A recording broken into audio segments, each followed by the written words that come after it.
Hey Internet, it's Miss Scott, coming to you from somewhere in time and space, here to talk to you about naming compounds.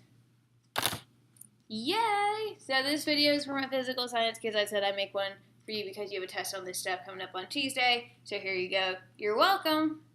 Please use this. If you're not in my class and you just found it and you need to know how to name chemical simple binary compounds, well, you're in luck. Here we are. All right, let's do this. So when we name compounds, the most important thing, the first thing you have to ask yourself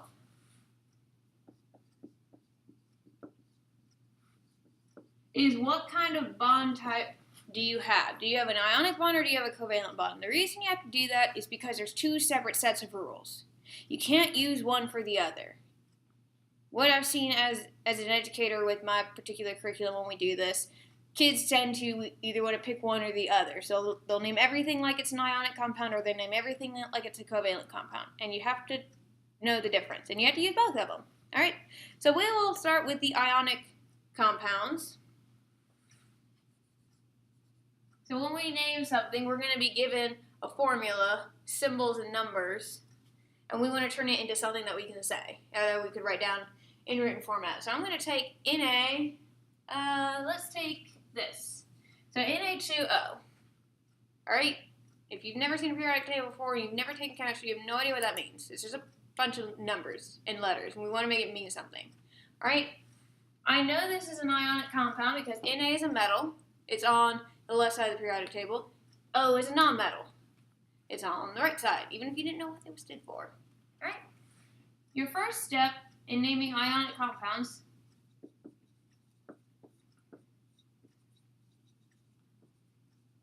the first step is always to name the metal. And that's really easy for us because the metal's always written first. So what's our metal here? Our metal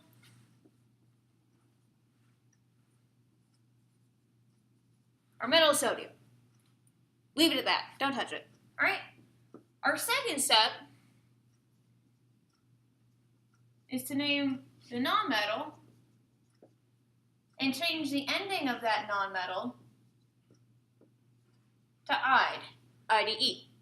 Okay? So O is oxygen. I'm not going to make it oxygenide. That's not how that ending is. The ending would be this YGEN, that igen part of it. So I'm going to erase that. And I'm going to change that to ide, and that is sodium oxide, ladies and gentlemen. That's all that is. That's as simple as this gets. It's really almost as complex as it gets. It's not that hard. All right, the only exception to this rule, and I should state for those of you out in internet land who are not in my class, I'm teaching my kids how to name binary compounds. So there are other compounds that have a lot more to this, and there's a lot more complex rules for like organic compounds and things of that nature. We won't get to that. So this is just straight binary stuff, easy stuff. All right, the exception to the ionic rule.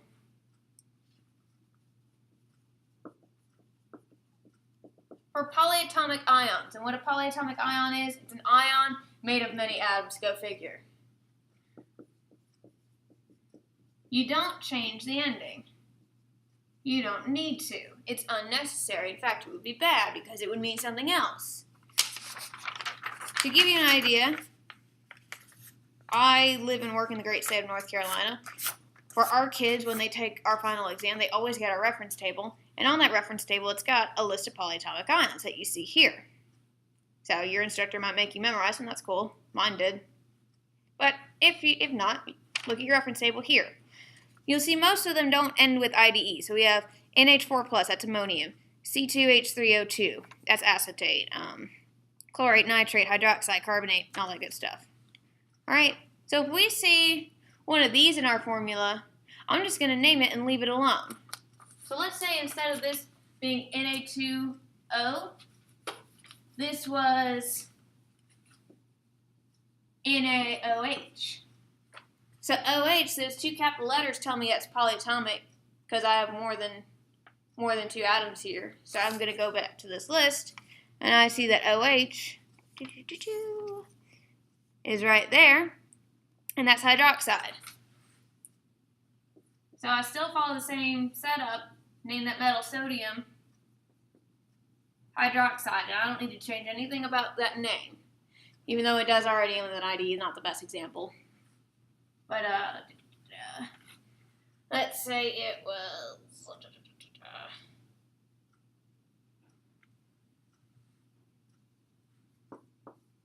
that. So Na3PO4. Sodium's still my metal. PO4, find it's at the very bottom, that's phosphate. That's a better example. I'm going to say phosphate and not change that 8. Because if I did, then it would look just like phosphorus. And I don't want that to happen. Alright, so that's ionic compounds. Covalent is a little different. In covalent, I'm going to move y'all over here. So we have a little bit more room, and I'll write in a different color so you can kind of sort this mess out. Alright, in a covalent compound, for binary things, remember covalent is 2 nonmetals. Step 1,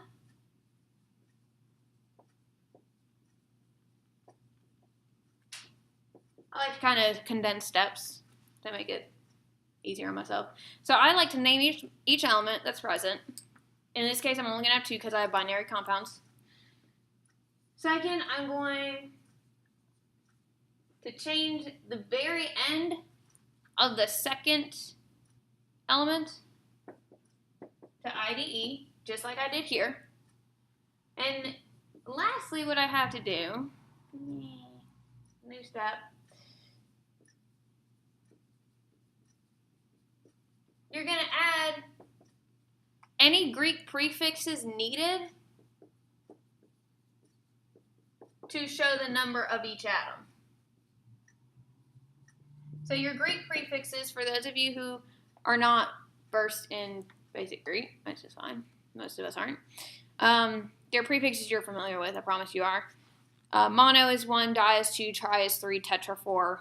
That 5-sided building near Washington, D.C. is the pentagon. Penta is 5, hex is 6, hepta 7.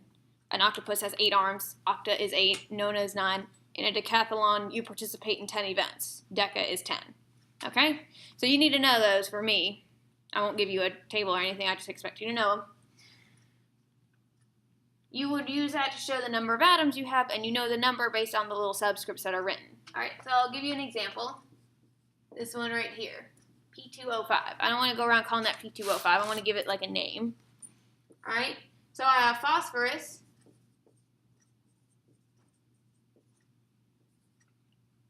And I have oxygen. All right, step 1's done. Change the ending to IDE. So not oxygen, but oxide. Okay? Add the Greek prefixes to show each number of atoms. In phosphorus, I have 2 of them. I know in Greek, 2, we use the word di to indicate 2. So this is diphosphorus, 5 oxygens, penta, or in this case, pent, because we don't want a double vowel sound, pentoxide. So this is diphosphorus pentoxide. The only exception to this rule, and you are familiar with it if you take in biology, you will know what I'm talking about. If there is only 1 atom of the first element listed, you don't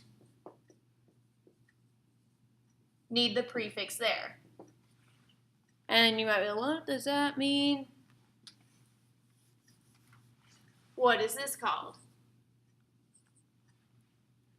This, we have carbon and oxygen. Oxygen changes to oxide. 2 oxygens is dioxide. I don't have to put this mono here because saying carbon is enough to say that there already is one. I wouldn't mention the name if there wasn't one already. So I just leave that mono off the beginning of it.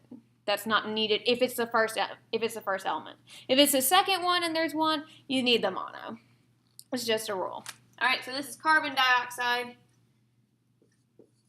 CO, carbon. Again, I don't need the mono because it's the very first one.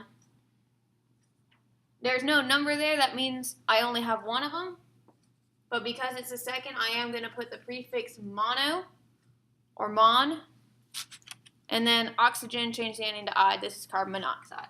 All right. If you have questions about either of those processes, let me know and I'll get back to you. Practice, practice, practice before Tuesday, and I'll catch you next week.